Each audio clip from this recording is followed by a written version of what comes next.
rodičia, prosím vás oboch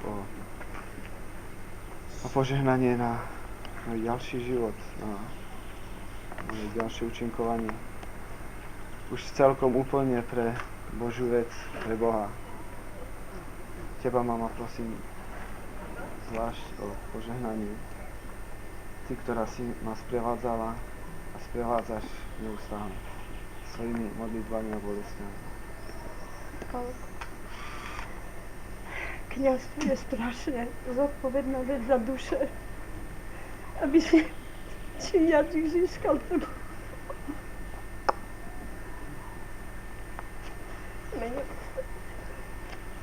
Ty ste tiež, prosím, požehnanie, aby si ma držal na modlitbách. I ti Pán Boh pomáha na tvojej novej ceste, živ.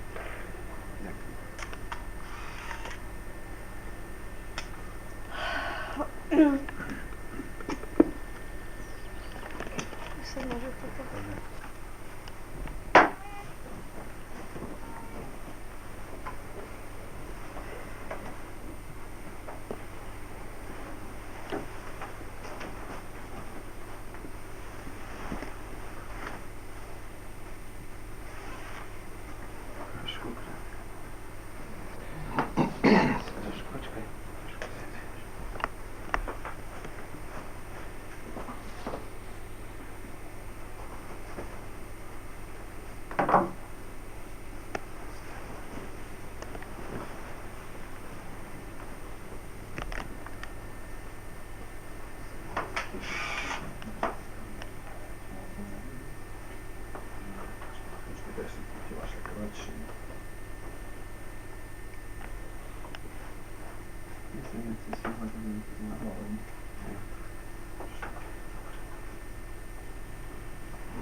Nedeľa, ako hoci ktorá iná, tak mnohí sa ani nelíši, no pre niektorých ľudí zostane na trvalo v pamäti. Dnes veľký deň dedina naša slávy, pretože jeden z radov jej pri oltári prvú svetú omšu slávi. Duša každého človeka túži po stretnutí s Bohom. Určite ste aj vy, drahí náš Filicián, túžili po ňom. Vaša vytrvalosť bola veľká, keď po mnohých neúspechoch rokmi iba rástla, až dosiahla svojho cieľa. Trpezlivosť rúže prináša, tak vraví porekadlo naše. Ale akáže by to bola rúža, keby nemala trnie? Aj vaša krásna rúža trnie má, a určite ste si toho vedomi. Práve dnes, keď poprvýkrát v živote ako kňaz stojíte pred oltárom Pánovým. Práve ste skončili veľkú životnú obeť zeme. Vďaky ste vzdávali za to, čo vám bolo pridelené. Za život, ktorý vám bol daný, Za šťastné roky detstva, za dobrých rodičov, za vieru, ktorú vám do srdca vštipovali, za dní, ktoré vyčerili úsmevom na vašej tvári, za to, že si vás Pán povolal a môžete pokračovať v jeho diele, že vaša ruka dáva požehnanie. že vaše ústa môžu hlásať slovo Božie. Za to všetko, Pane, vďaka Ti. Prinične čaro, a do našich duší sa vkráza a skromná modlitba nebesiam sa vznáša.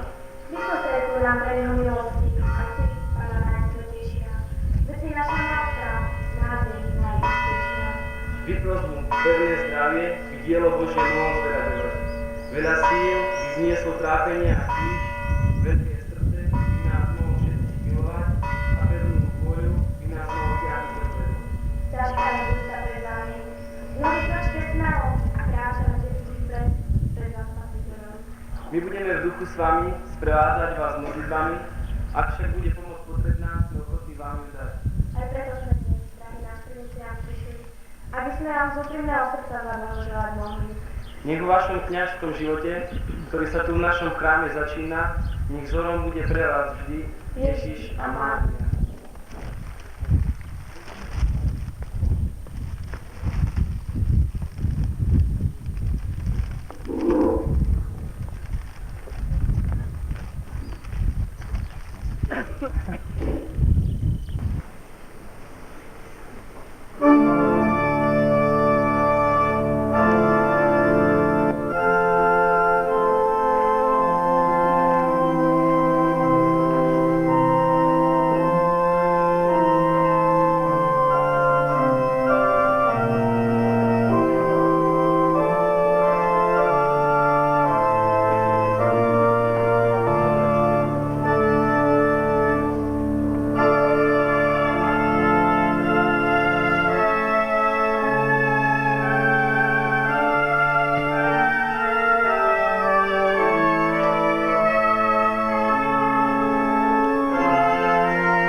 chce pracovať. Ja vykročil som odhodlane, túžbo len teba milovať. Ty našiel si ma v ľudskom dave a poslal si nám svätý boj, keď bol som azda hriešný práve a svet mi vravel, buďže môj, z rúk sveta si ma vyrval, Pane. Dal si mi nový ideál, za tebou moje srdce planie. By som sa tvojím kňazom stal, za tebou moje srdce planie. By som sa tvojím kňazom stal. Raz budem tvojím kňazom, Pane, len tvojím navždy zostať chcem. Mať svoje posvetené dlane, ktorých ťa zobriem objímem. Mať svoje posvetené dlane, ktorých ťa zobriem objímem.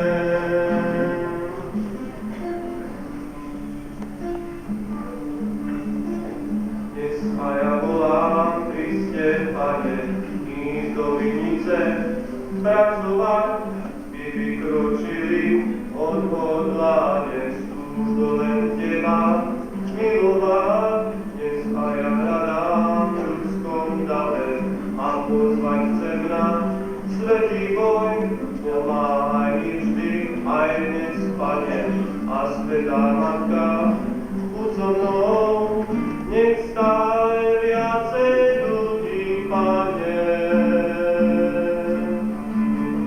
nájde ten správny ideál. Za tebou moje srdce planie. Už som sa tvojím kňazom stal. Za tebou moje srdce planie. Už som sa tvojím kňazom stal. Dnes už som tvojím kňazom, Pane, len tvojím navždy zostať chcem. Mám svoje posvetené dlane, ktorých ťa zobriem objímem. Mám svoje posvetené dlane, ktorých ťa zobriem objímem.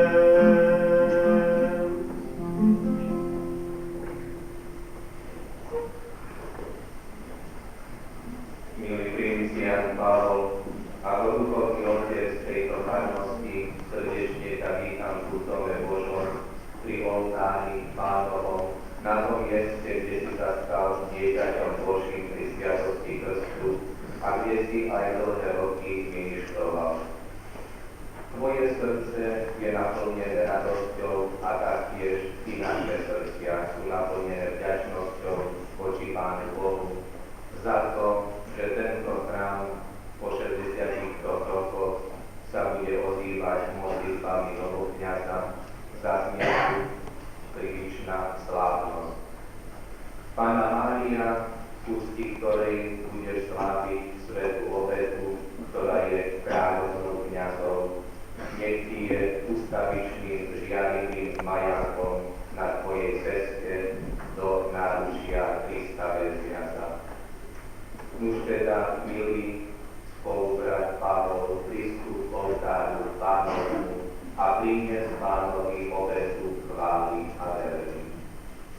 Srdečne tiež vítam tu prítomných dôstojných pánov, pána dekana a ostatných hostí z Poľska i vás všetkých bratia a sestry.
Bratia a sestry, zišli sme sa tu preto, aby sme oslavili Pána Boha za tie veľké veci, ktoré učinil. Konkrétne za tie veci, ktoré učinil v mojom živote. A všetci, čo ste tu z vás, iste sa pripoja v tejto mojej prvej svätej omši v mojej rodnej dedine. Ale preto, aby sme mohli s plným vedomím a s plnou láskou slúžiť túto najsvätejšiu obetu, musíme mať čisté srdcia. Preto poďme sa do seba a oľutujme svoje hriechy.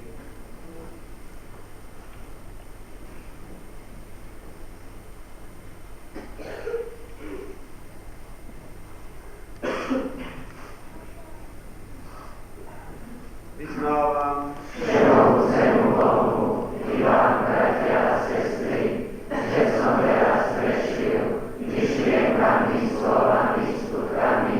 a zanedbávaním dobrého, moja vina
Modlíme sa.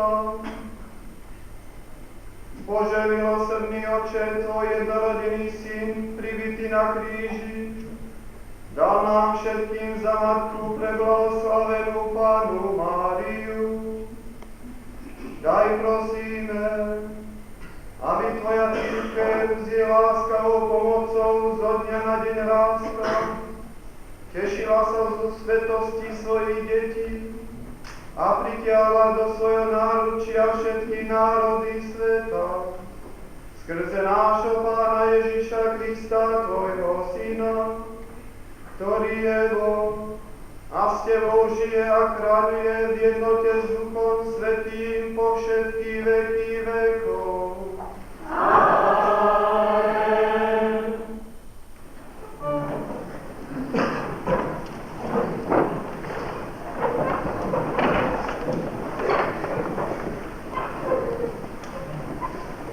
Čítanie z knihy proroka Jeremiáša.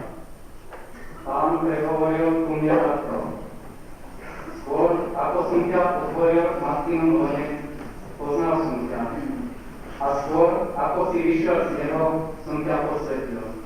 Ustanovil som ťa za proroka národom. I povedal som, a Pane Bože, veď ja neviem hovoriť, lebo som ešte dieťa. Ale Pán mi povedal, nehovor, som dieťa, lebo pôjdeš kamkoľvek ťa pošlem a budeš hovoriť všetko, čo ti prikážem. Neboj sa ich, veď ja som s tebou a budem ťa brániť, hovorí Pán. Potom Pán vystrel svoju ruku, dotkol sa mi úst a povedal mi, a ja svoje slova vkladám do tvojich úst. Počuli sme Božie slovo. Amen.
Čítanie z listu Hebrejom.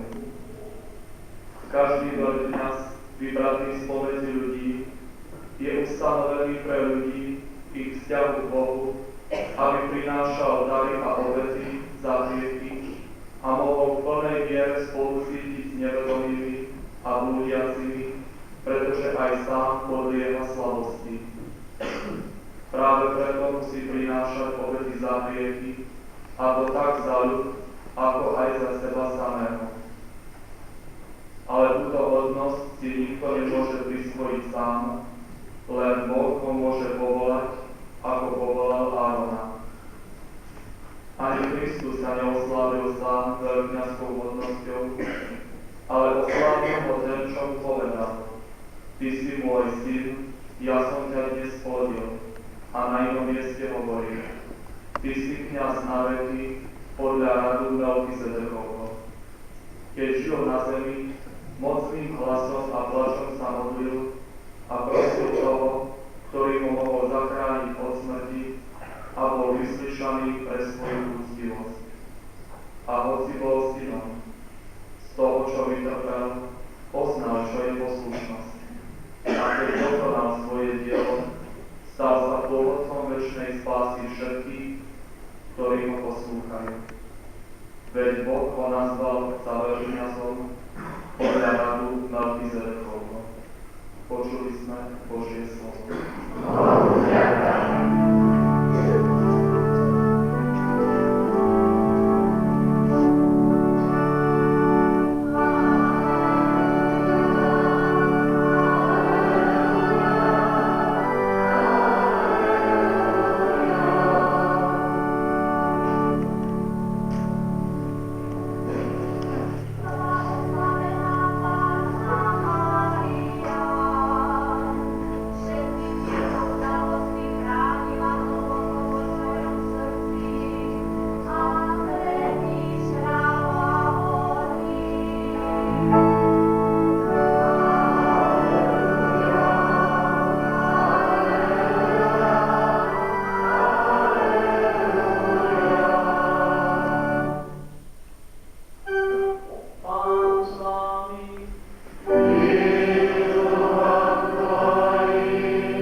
Ježiš zdvihol oči k nebu a povedal: Svätý Otče, zjavil som Tvoje meno ľuďom, ktorých si mi dal zo sveta.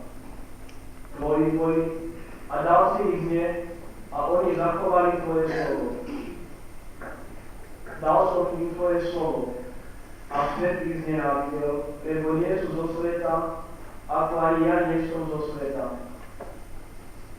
Neprosím, aby si ich dal zo sveta, ale aby si ich uchránil pred zlým. Nie sú zo sveta, ako ani ja nie som zo sveta. Posväť ich pravdou, Tvoje slovo je pravda. Ako si mňa poslal na svet, tak aj ja som ich poslal do sveta. A pre nich posväcujem seba samého, aby aj oni boli posvätení pravdou. Počuli sme slovo Pánovo.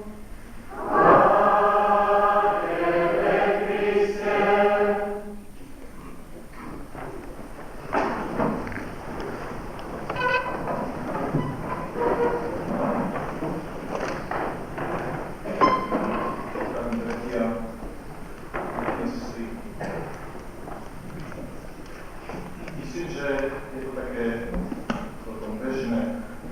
Kdykoľvek sa hovorí o kňazstve, o kňazovi, sa kdesi zjaví kňaz, alebo pravde sa začne rozprávať, že ten či ten mladý muž sa hlási do seminára. Začnú tak ľudia podivne reagovať. Neraz sa zdachnú najbližší príbuzní, odovárajú matku, otca, nedajte ho sám. Druhí sa čudujú, prečo? Je to zvláštne. Keď sa kto si rozhodne byť inžinierom, či lekárom, alebo zvolí si nejaké remeslo, nikto sa nepýta, prečo šiel. Myslím, že už tieto reakcie ľudí na samotného kňaza naznačujú, že kňaz je, tak ako bol v minulosti dnes, takou bytosťou zvláštnou, tajomnou, čudnou. Je v kňazstve čosi mystické. Prepáčte, že budem chvíľu osobný. Po svojich 6 rokoch pôsobenia tu medzi vami, milí Ružbašania, odvážim sa povedať, že aj pre vás kňaz je naozaj takou čudnou bytosťou, zvláštnym človekom, plným mystiky, tajomnosti. A pretože, keď sa hovorí o kňazoch a tak čudne naň pozeráme, môže vzniknúť otázka, kto to je vlastne kňaz? A na čo sú nám kňazi? Tie otázky zasnievajú nielen z úst veriacich, ale aj z tých, ktorí hľadajú Boha svojimi vlastnými cestami, alebo aj tých, ktorí i dnes, tak ako v minulosti a aj v budúcnosti určite budú útočiť proti Bohu, proti cirkvi.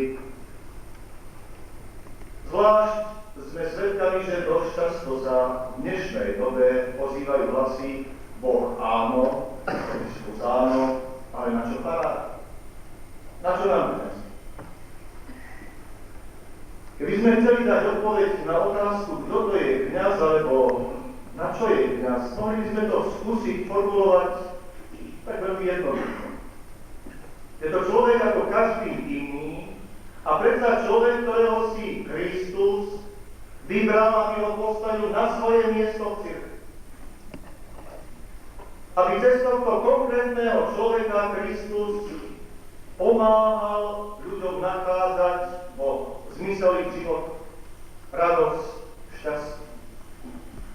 Ale ak by sme chceli byť trocha múdrejší a vyrovnať sa aspoň stručne teológom, potom celkom spokojne môžeme použiť niektoré vety zo slov dnešného druhého čítania z listu Hebrejom, kde sme počuli slova, že každý kňaz je vybraný spomedzi ľudí a je ustanovený pre ľudí, aby ich zastupoval pred Bohom, aby prinášal obety a dary za ľudí.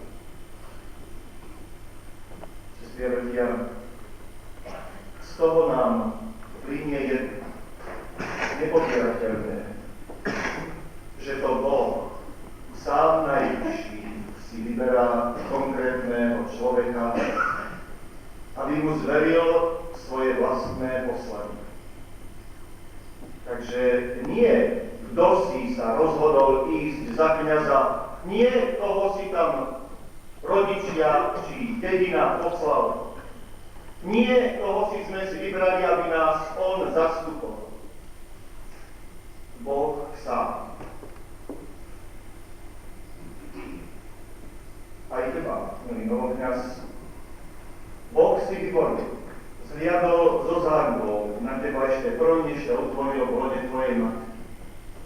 A potom ťa viedol do terajšom tvojom živote po rôznych cestách, aby ťa postavil tu, tomuto oltáru na svoje vlastné miesto. Preto Boh vyberá kňaza. Pre ľud, aby sa zaň prihováral, prinášal obety a dary, aby pomáhal ľuďom nachádzať cestu k Bohu. My všetci veriaci, kresťania, katolíci by sme mali vedieť, že jestvuje iba jediné kňazstvo, jediný kňaz Ježiš Kristus, ktorý je jediným prostredníkom medzi ľudstvom a Bohom práve pre svoje vykupiteľské dielo spásy. On jediný je najvyšším veľkňazom. Byť prostredníkom, byť svojím spôsobom prorokom je vec naozaj úžasná. A to bol dôvod, prečo aj Jeremiáš, keď si ho Pán vyvolil, mal strach.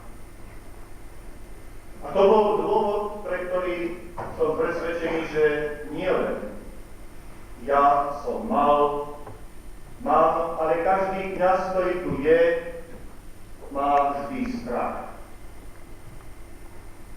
Má akúsi bázeň z toho poslania, ktoré mu Boh zveril.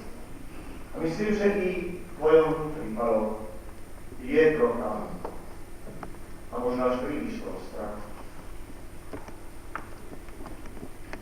Preto zasnívajú otázky, ktoré sme počuli v dnešnom prvom čítaní v srdciach kňazov. Ako to, Pane? Prečo práve mňa si vyvolil? Veď ja neviem rozprávať. Ja mám byť prorokom tomuto národu. Ja taký slabý, mám posilňovať iných, sám tak často klesť. Odkiaľ budem na cieľ? Ja taký každopádny, taký pomalý, slabý, nevzdelaný, neskúsený, mám byť svetlom pre iných. A Boh, ktorého sa takto pýtame, nám, ale aj všetkým tým, ktorí keď tak pozorujú, že kto si odchádza do seminára, povedia, prečo práve on. Či nebol súcejší, ako to, že tento ide do seminára. Bo všetkým tým kňazom či tým počudovaným hovorí celkom spokojne, tak ako vravel Jeremiášovi. Nehovor, som mladúči. Nehovor, nedokážem. Neodmietaj. Ja som si tam vyvolil, pôjdeš kamkoľvek ťa pošlu. Neboj sa, ja som s tebou. Preto sestry, pritom všetci bez výnimky zo skúsenosti vieme, že mnohí ľudia i kresťania, katolíci hovoria o kňazovi, že to je človek ako my, vlastne on je takým cirkevným úradníkom, akousi funkciou, akýmsi funkcionálnom spoločenstvom v živote cirkvi. Ale skúsme si dať otázku, kto z vás, drahí a sestry, by bol spokojný, keby váš kňaz bol naozaj len a len úradník. Keď sa niekedy ten kňaz v styku s veriacimi tak prejaví ako úradník, toľko pohoršenia. To nie je kňaz, to je úradník. Takže vlastne kňaz, áno, je aj úradníkom cirkevného spoločenstva. Ale kňaz má účasť na celom spásnom diele Ježiša Krista, nielen na jeho učiteľskom úrade či pastierstve. On vlastne je ten, cez ktorého Kristus usmerňuje